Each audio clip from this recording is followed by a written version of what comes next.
Hello Sawston members, welcome to our next video installment. It's James. I'm behind the camera this time to give you a glimpse of what we're doing to prepare the gym for the opening on Saturday the 25th of July, ready and safe for you guys to come back and join us in person. So we'll kick things off with the car parking situation. It's the same as before. We have the car parking spaces at the front of the premises, and if during peak times they are fully utilised, then we have this overflow parking area here where you can drive between the bollards and park up.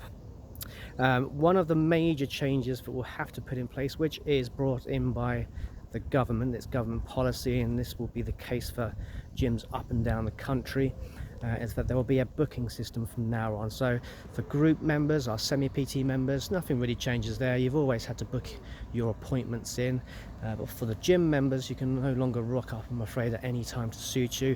You're going to have to book in an appointment, and we will release the sort of days and the times of those slots. But rest assured, there'll be plenty of slots to choose from each day, and you'll need to come along, book in, come along, and then just wait in your car until the appointment time, or maybe sort of a minute before the appointment time. And then if you have parked in an overflow car park, you'll take the same route as I'm taking now, and you'll walk over to the gym. We'll probably have an area maybe here where you can queue safely, keeping your social distancing, and we'll have this door permanently open, so there's no need to touch the door, so we're minimizing any touch points as you come into, just the essential touch points. You'll notice we have in the entrance now a hand sanitizer unit, so please use that prior to using the fingerprint recognition system. And we also have some signage here where it tells you to wait here until the next person has gone through the turnstile, and the maximum number of people in this sort of reception area is limited to 3 people. We've also got a poster here just to remind you, make you aware of the signs of COVID-19, and if you're showing any of those signs, to please go home. We may or may not, I think the likelihood is we probably will, scan everybody's foreheads as they come in through the doors to make sure that anybody with a high temperature is turned away. I'm not entirely sure at this stage whether that's government policy or not. I think at the moment some gyms have decided to do it, some others aren't. I think we'll go ahead with that and we'll see how it goes. But of course, guys, the important thing to remember is that the changes are temporary. Even the booking system, it's all temporary until things get better, and then hopefully we can sort of go back to how things were prior to COVID-19. So you'll go through the entrance system as you normally would do. We then have a hand sanitizer just here, so you can then sanitize your hands after you've used the fingerprint recognition system. We've replaced all our hand sanitizer units for more advanced ones, and these have UV light as well, which will just help to give that extra little kick when it comes to killing off any germs, bacteria, etc., etc. The toilets will be usable, but the changing facilities for the moment will not be available. The showers, changing rooms won't be available, so you'll need to turn up with your gym gear on, and also with your more sort of minimal sort of personal belongings with you. So making sure that you only bring just your keys and your phone, really just the essential items.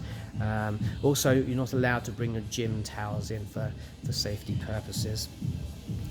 So we first off, we talk about the space in the gym. As you guys already know, that's part of our ethos, our concept is to have a big open plan gym that's not cluttered full of equipment. We've got plenty of space for people to spread themselves out and work out without getting in each other's way.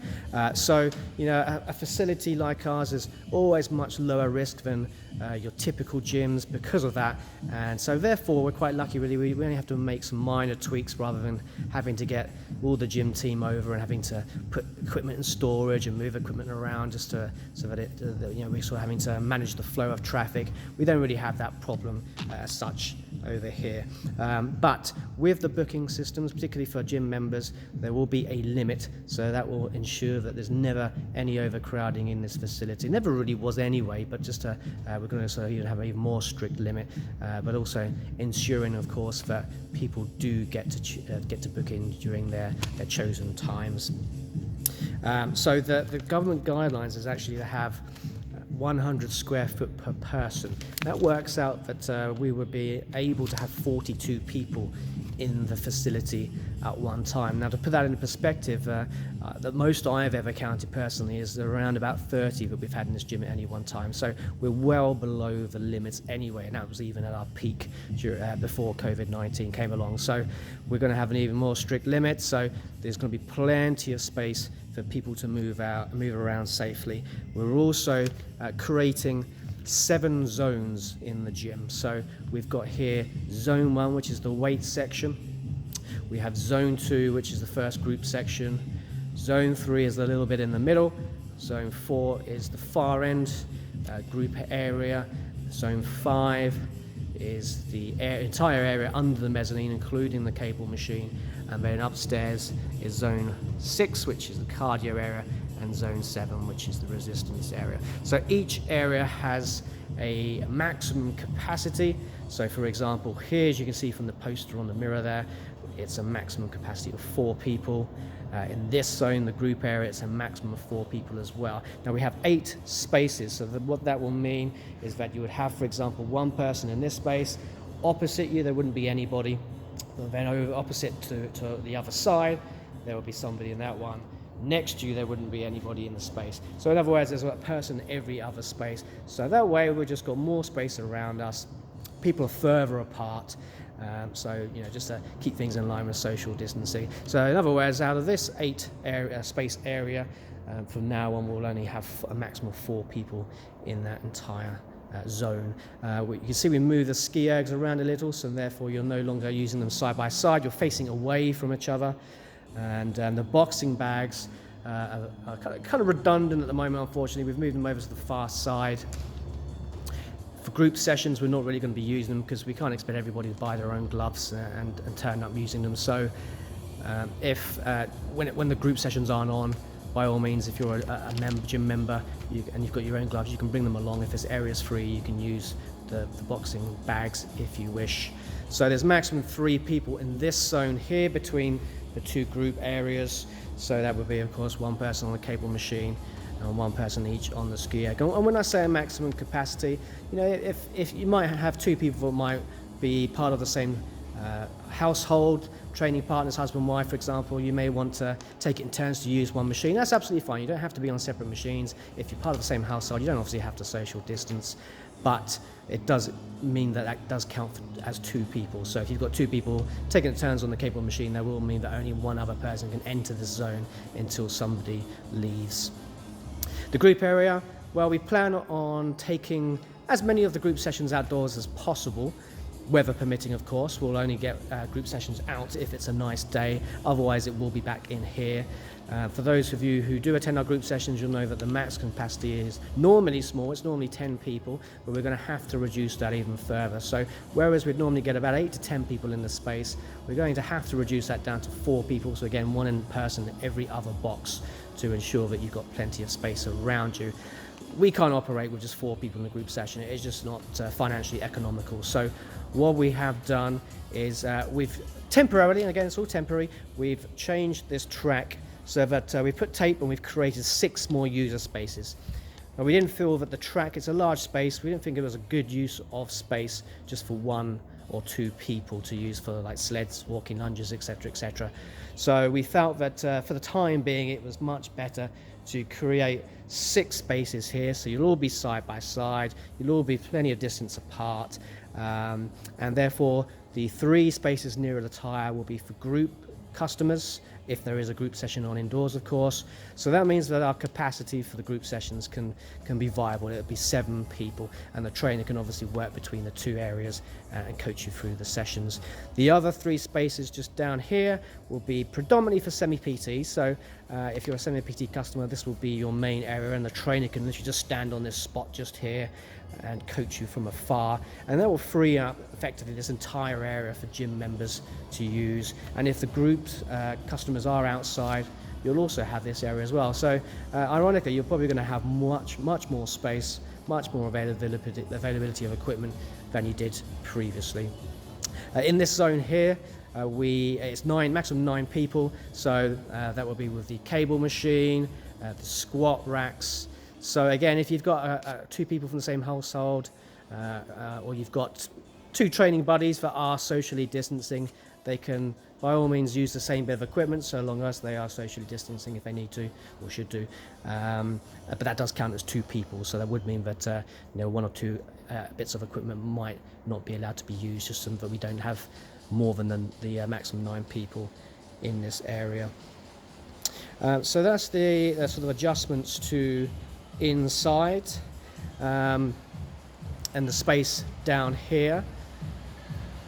So another important area is ventilation. We're very lucky here. We've got this massive shutter door which we could open up even higher than we've got today, and we've also got, try not to make you dizzy by spinning around, we've also got the fire exit door which we can prop open, and it just means that we've got this fresh air coming through the building constantly from front to back. And also, as you know, we've got 2-3 story high ceiling there, so ventilation is brilliant in this gym, which is really important. Some of the gyms, certainly some of the chains, the big chains, they have gyms that have no windows, no ventilation. They've got their aircon system just churning on the second-hand air through the gym environment. So we are ultra safe in that respect.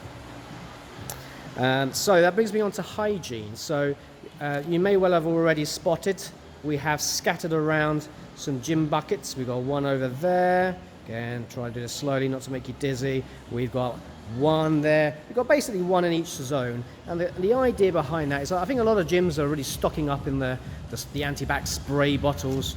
But the problem with that is they tend to be tucked away on a wall somewhere. They're not very noticeable.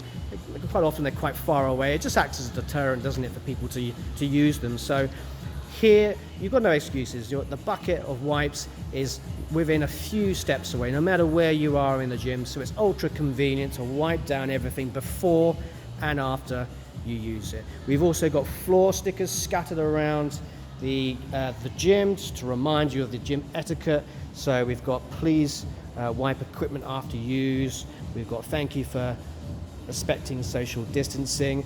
We've got another floor sticker which just basically makes people mindful not to gather in groups, and that is part of the reason why we've got this kind of capacity in each zone, so that we're not going to end up with, if we've got, for example, a max capacity of 30 people we can allow at any one time. If you've got 25 people all in this weights area, then it's, you're under the capacity, total capacity, but you're not social distancing. So this just helps to spread everybody out evenly.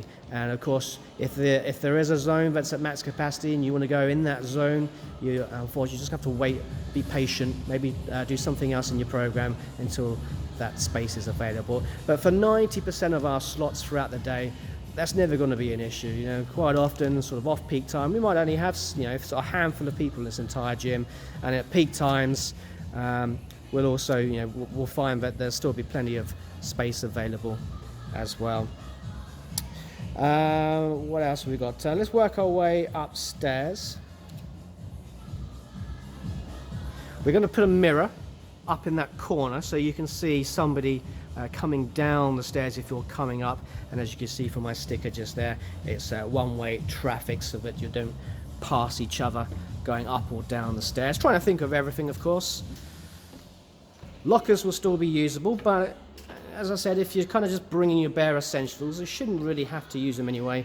And if you do, just wipe down the handles, the key part. We've increased the amount of hand sanitizer units we've got around the gym. I think we've got now 6, I think it was last count. So we've got 2 up here, we've got another one over there, we've got, I think, 4 downstairs. So again, hand sanitizer units are ultra convenient. They're only a few steps away from you wherever you are. You'll notice the upstairs looks a little different now. Subtle difference. We spaced out the equipment a little more. So if I come closer so you can get a better angle, you'll see there's quite a big gap now there between the Spark trainers. They were side by side originally, and more sizable gaps between the bikes. With the treadmills, we've put the Speed Fit in the center. That's the least popular treadmill, so that will be out of order. But somebody can use the motorized treadmills either side of that Speed Fit treadmill to allow the 2 meter distance. And then the rowing machines, we've spaced them out. we may well have to make it so that that center rower is out of order, just to again make sure that there's enough space between people. All the equipment, none of them, you're not facing each other, you're facing away from each other. The resistance machines, we were quite lucky with that. They were already positioned where you're facing away from each other. You can see we've kind of moved all this kit down. We've got rid of the mat area where you would do, or some people would do their stretching. We did do a poll for this on Facebook, and the general consensus is that people would rather have more rowing machines available, and we lose the matted area because you can do your stretching downstairs in one of those user spaces anyway. So by moving all this machine down, getting rid of the mat area, it just means we can space the cardio machines out so that we've got more available. But the resistance machines, they're already 2 meters apart, and the beauty of these machines, they're not facing each other. The way they're designed, if I'm sitting on this machine just here, this acts as a screen. If I'm breathing heavily, I can't breathe on the person next to me. It's impossible because that is in the way. Right, that is more or less it, I believe. There will be another follow-up video at some point soon. We have, as you can see, the gym's looking pretty sparkling clean. We've had a deep clean already. I've had the team and myself on the hands and knees, scrubbing the equipment also for a combined total of 24 hours worth of cleaning in total. More so just getting rid of scuff marks and any kind of marks on equipment. That's not necessarily dirt, it's just kind of wear and tear. And then I've had the professional cleaners come in and deep clean everything as well. So the last thing to mention is our secret weapon of hygiene. And it is, let me just go and grab it, it's a hydrostatic gun just there. So it basically sprays out cleaning fluid. It positively charges the cleaning fluid so that when you're spraying it on something, it sticks effectively to the item, and it wraps around it in a 3 dimensions. So it kind of gets into all the areas that even a professional cleaner with wipes or with a spray just could not get to. So for areas like dumbbells, barbells, it's just awesome. It can completely coat that item, making sure it's completely covered with this antibacterial, antiviral chemical. And the game changer is that this chemical actually continues to kill off viruses for up to 4 weeks after it's been applied. And yeah, we've basically got a professional company coming in every 4 weeks to apply this coating to everything in the gym. That includes our Meldrift facility as well. So this will look a bit like a computer game, so bear with me. So I'll demonstrate. We've got the gun here, and literally just going to spray the equipment. Hopefully you can see that there. Spray is just coming out, sticking, attracting to the actual equipment. Quick and easy, really effective, and as I said, that will continue to work for up to 4 weeks once it's been applied. So yeah, that's it really for me. I think I've taken enough of your time, so thanks for listening, and we look forward to seeing you soon. Bye for now.